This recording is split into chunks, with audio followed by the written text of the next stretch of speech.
Variety के सब्जी वगैरह होती है, कम से कम 30-35 वैरायटी की सब्जी होती है जिसमें केमिकल वगैरह यूज़ नहीं होता है। दिल्ली के कुछ लोग हैं तो उन्होंने अपने लिए ये फार्म करवाया है। यहाँ पे फसलें होती हैं ऑर्गेनिक से। मैक्सिमम सब्जियां ही होती हैं, जो भी सीजनल वेज होती है। कॉस्ट जो है ना के बराबर आती है, ना के बराबर ही आप नॉर्मली हफ्ते के लिए भी सब्जियां लेने जाएंगे मार्केट में कहीं पे भी 500-1000 रुपये की सब्जी ना के बराबर लगती है। लैंड सीधे सीधे रेंट पे है तो उनको तो वहीं से ही आ जाता है। तो हाँ, पैसा क्या, सब्जियां वगैरह भी आ जाती है। अच्छी सेहत का राज खान पान से जुड़ा हुआ है।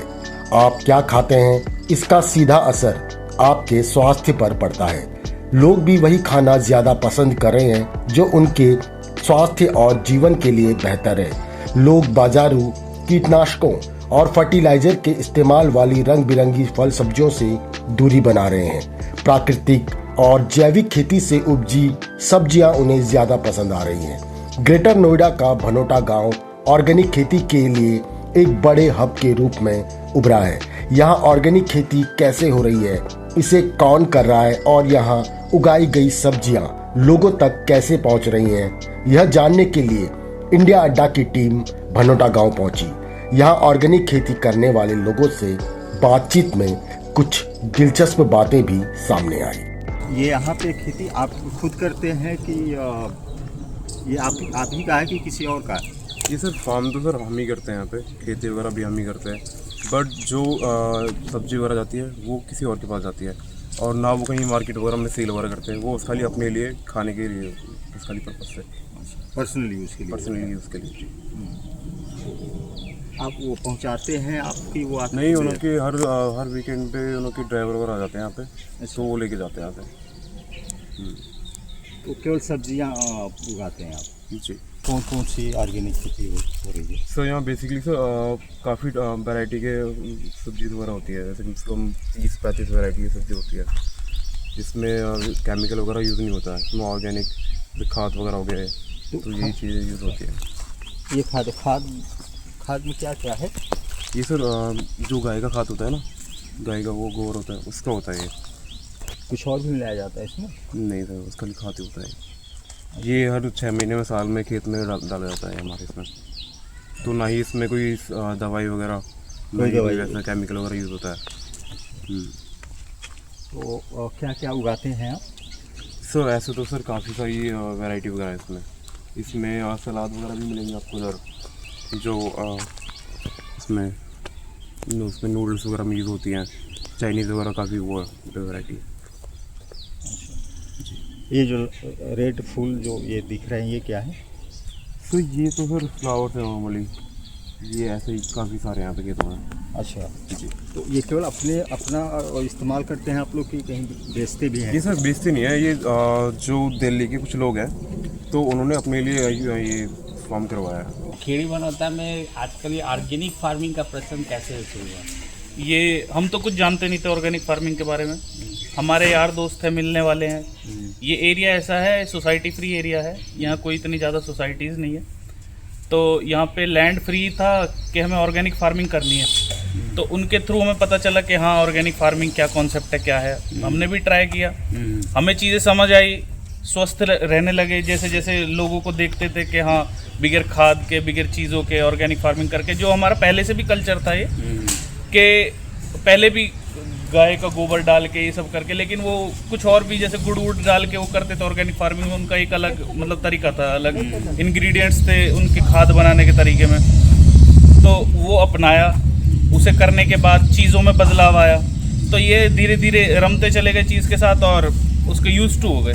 तो किस तरह की मतलब यहाँ पे फसलें होती हैं ऑर्गेनिक से? मैक्सिमम सब्जियां ही होती हैं, जो भी सीजनल वेज होती है। जैसे जो भी मौसम, जैसे भी मौसम में जो भी सब्जी चल रही है वो ही मैक्सिमम उगाते हैं। उससे अलग कुछ नहीं कि हाँ कोई टेम्परेचर अप डाउन करके हम कुछ किसी नर्सरी में कुछ बना रहे हैं, ऐसा कुछ नहीं है। जो नेचुरली हो रहा है उसे ही उगाते हैं, उसे ही खाते हैं। अच्छा, पर ज़्यादातर सब्जियाँ ही हैं? सब्जियाँ मैक्सिमम सब्जियाँ। मैक्सिमम सब्जी। तो इससे रेट का मतलब कमाई पे क्या असर दिखा? कमाई पे तो कुछ असर नहीं है। अब यहाँ पे सब जितने भी है सब लैंडलॉर्ड है, किसी को कोई ज़रूरत नहीं है, माली छोड़ रखे सबने। अपना माली सब्जी दे देता है दिन में 2 टाइम की, खुद को मिल जाती है, अपने यार दोस्तों को मिल जाती है, हम स्वस्थ रह लेते हैं, वो गरीब आदमी उसका भी घर चल जाता है। अच्छा, तो यहाँ पे लोग क्या बाहर से भी लोग आके खेती कर रहे हैं? मैक्सिमम लोग बाहर के ही आते हैं, क्योंकि शहरों में पेस्टिसाइड्स ये सब यूज़ होते हैं सब्जियों में, नाले का पानी ये सब यूज़ होता है, तो वही है, बच्चे स्वस्थ नहीं रहते, लैक्टोज इंटॉलरेंट बच्चे हो रहे हैं, दूध भी नहीं पचता बच्चों को। तो उसको देखते हुए अच्छी चीज़ है, लोग क्या करते हैं, आते हैं, लैंड लेते हैं। मान के चलिए 50 आदमी मिल गए एक सोसाइटी के, सोसाइटी बहुत बड़ी होती है, 50 ग्रुप बनना कोई बड़ी बात नहीं, क्लब मेंबर हो गए, 50 लोगों ने मिल के एक लैंड ले लिया। तो लैंड की कॉस्टिंग होती है अप्रॉक्स कीजिए कि 1 बीघा 2 बीघा लैंड में बहुत सब्जी हो जाती है। तो जो 50 आदमी है, हर एक का चक्कर लगता है महीने में एक बार, वो 50 आदमी ऐसे रोटेट होते रहते हैं, आते रहते हैं। वो क्या करते हैं, रेंट पे लैंड ले लिया, बहुत सस्ते में लैंड भी मिल जाता है कि 10,000 20,000 रुपये बीघा पर मंथ पे मिल जाता है। अच्छा, फिर उसका क्या करते हैं कि उस सब्जी ले जाते हैं सबकी एक बारी में ही, अच्छा, कि कोई भी जो वेज हो रही है, उसको वेजिटेबल हो रही है, उसको लेके चले जाते हैं, अच्छा, ले जाके सोसाइटी में डिस्ट्रीब्यूट कर देते हैं। कॉस्ट जो है ना के बराबर आती है, ना के बराबर ही। आप नॉर्मली हफ्ते के लिए भी सब्जियां लेने जाएंगे मार्केट में कहीं पे भी, 500-1000 रुपये की सब्जी ना के बराबर लगती है कि कुछ भी नहीं लेके आए। तो यहाँ से सप्लाई भी करते हैं? सप्लाई कोई नहीं करता है, जो अपना पर्सनल यूज़ में किसी को चाहिए तो लोग लेते हैं और करते हैं। अच्छा, वो एक तो वो स्वस्थ रहते हैं, पहली चीज़ तो ये। दूसरा, उनके सामने हो रहा है, जो भी उग रहा है उनके सामने उग रहा है, जो वो डाल रहे हैं, जैसा मटेरियल प्रोवाइड कर रहे हैं अपनी फसल को, ऐसा उनको वापस मिल रहा है। तो ये ज़्यादातर कहाँ के लोग होते हैं जो आके लैंड किराए यही पे जो नज़दीक में, जैसे कोई सोसाइटी हो गई, ओएसिस हो गया, पैरामाउंट हो गया, अमात्रा हो गई, जो नज़दीक की सोसाइटी है, ज़्यादा दूर के नहीं, अच्छा, नज़दीक के मतलब जो सोसाइटी वालों नियर का बाय एक ग्रेटर culture नोएडा में कि वो क्या करते हैं, एक ग्रुप ऑफ पीपल बना लेते हैं कि हाँ 50 से 100 लोग या 30 लोग या 20 लोग, जितना उनको कन्वीनियंट है, जितना भी उनको सफिशिएंट है कि हाँ इतने लोग होने चाहिए। एक रिक्वायर्ड अमाउंट ऑफ लैंड ले लेते हैं कि हाँ 2 बीघा 1 बीघा 10 बीघा जितना उन्हें चाहिए, और अपनी ज़रूरत की सब्जियाँ जो उनको जो चाहिए कि भाई इसमें गाजर भी होनी चाहिए, भिंडी होनी चाहिए, आलू होने चाहिए, जो भी उन्हें चाहिए वो फसल उगाई, माली को छोड़ देते हैं, 10-15 हज़ार रुपये माली को दे देते हैं।